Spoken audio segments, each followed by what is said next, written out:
ওং নমঃ ভগবতে বাসুদেবায়। শ্রীমদ্ ভগবদ গীতা ষষ্ঠ অধ্যায় ধ্যানযোগ। হরে কৃষ্ণ। আজ আমরা ধ্যানযোগের 2 নম্বর শ্লোকটি শুনব। ইয়ং সন্ন্যাসমিতি প্রাহুর যোগং ত্বং বিদ্ধি পাণ্ডব নাহি অসন্ন্যস্তো সংকল্পো যোগী ভবতি কশ্চন।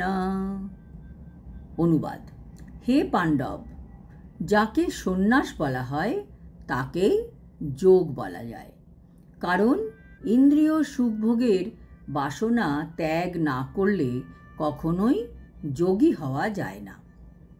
তাৎপর্য: এই শ্লোকে ভগবান বলছেন, ইন্দ্রিয় সুখভোগের বাসনা ত্যাগ না করলে কখনোই যোগী হওয়া যায় না। শুধু কিছু প্রাণায়াম করলাম আর ধ্যান করলাম, তার দ্বারাই যোগী হওয়া যায় না। যোগী হওয়ার প্রাইমারি ক্রাইটেরিয়া হচ্ছে ইন্দ্রিয় সুখভোগের ইচ্ছাকে দূর করতে হবে। জীবাত্মার কোনো পৃথক স্বতন্ত্র অস্তিত্ব নেই। জীব হচ্ছে ভগবানের তটস্থা শক্তি। যেহেতু আমরা স্বাধীন নই, সেই জন্য আমাদের শুধু নিজের ইন্দ্রিয়দের খুশি করার জন্য কর্ম করারও অধিকার নেই, বরং আমরা যার অংশ তার জন্য কর্ম করা আমাদের কর্তব্য। জীব হচ্ছে ভগবানের তটস্থা শক্তি, কিন্তু জীব যখন এই জড় শক্তির দ্বারা প্রভাবিত হয়ে পড়ে, তখন সে বদ্ধ অবস্থা প্রাপ্ত হয়। আর যখন জীব কৃষ্ণ ভাবনামৃত লাভ করে, তখন সে ভগবানের অন্তরঙ্গা শক্তি সম্বন্ধে সচেতন হয়। তখন সে তার আসল স্বরূপে অধিষ্ঠিত হয়। এই আসল স্বরূপটা কি? সে বুঝতে পারে যে সে হচ্ছে কৃষ্ণের নিত্য দাস। তখন সে পূর্ণ জ্ঞান প্রাপ্ত হয়। তখন সে জড় ইন্দ্রিয় তৃপ্তি থেকে বিরত হয়, অথবা সব রকম ইন্দ্রিয় উপভোগ্য কার্যকলাপ পরিত্যাগ করতে পারে। ইন্দ্রিয় দমন করে যোগীরা জড় আসক্তি থেকে মুক্ত হবার চেষ্টা করে। কিন্তু যিনি কৃষ্ণ ভক্ত, তিনি ভগবান শ্রীকৃষ্ণের সেবার উদ্দেশ্য ব্যতীত অন্য কোনো বিষয়েই তার ইন্দ্রিয়গুলিকে ব্যবহার করেন না। সুতরাং কৃষ্ণ ভক্ত হচ্ছে একাধারে যোগী এবং সন্ন্যাসী। ইন্দ্রিয়গুলিকে সব সময় কাজে ব্যস্ত রাখতে হয়, না হলে এই ইন্দ্রিয়গুলির ভুল কাজ করার সম্ভাবনা থাকে। কারণ কি, ইন্দ্রিয় চুপ করে বসে থাকতে পারে না। প্রথমে জোর করে ইন্দ্রিয়গুলিকে ভক্তির কাজে লাগাতে হবে, পরে ভগবান কৃষ্ণই হেল্প করবেন। ইন্দ্রিয়দের কখনো থামানো যায় না। তখন ভগবান কৃষ্ণ তার মতে ইন্দ্রিয়দের দিয়ে কাজ করিয়ে নেবেন।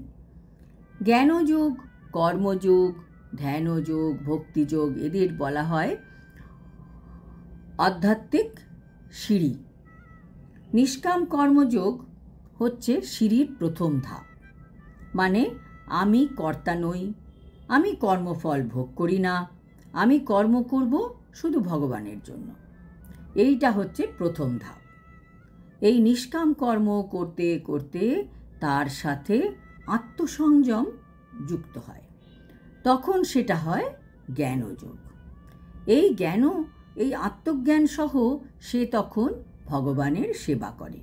শুধুমাত্র মেকানিক্যালি ভগবানের সেবা নয়, সে তখন জ্ঞান দিয়ে বুঝতে পারে এবং সে মনের উৎসাহের সাথে সাথে ভগবানের সেবা করে। এইভাবে মানুষ ভগবানের জন্য কর্ম করে, আত্মজ্ঞান লাভ করে এবং তার সাথে সাথে সে তখন ধ্যানও করে। এটা হচ্ছে সিঁড়ির 3 নম্বর ধাপ। এইভাবে যখন সে প্রেমময়ী সেবা দিয়ে ভগবানের সেবা করে, তখন সেটা হচ্ছে ভক্তিযোগ। ইন্দ্রিয় দমন বা ইন্দ্রিয় সুখ ভোগের প্রতি যখন কোনো স্পৃহা থাকবে না, সুখের আশায় কাজ করাকে কি বলে? অসুখ। সুখের আশায় যারা কাজ করছে সেটা হচ্ছে এক ধরনের অসুখ। এই অসুখ থেকে আমাদের মুক্ত হতে হবে। ভগবানের জন্য কাজ করার ফলে যদি কোনো ফল আসে তার দ্বারাও আমাদের লালায়িত হতে হবে না। যারা ভগবত তত্ত্ব জ্ঞান লাভ করতে পারেনি তাদের পক্ষে জড় ইন্দ্রিয় তৃপ্তি সাধন করা ছাড়া আর কোনো উপায় নেই, কারণ ইন্দ্রিয় তো চুপ করে থাকতে পারে না। কাজেই এই শ্লোক থেকে বোঝা গেল যে কৃষ্ণ ভাবনামৃত অনুশীলন করার ফলে সব কয়টি প্রয়োজনই যথার্থভাবে সাধিত হয়। আজ এই পর্যন্ত। আগামী শ্লোকে আমরা ধ্যান যোগের সম্বন্ধে গভীরে জানতে পারব। হরি ওম তৎসৎ। হরে কৃষ্ণ।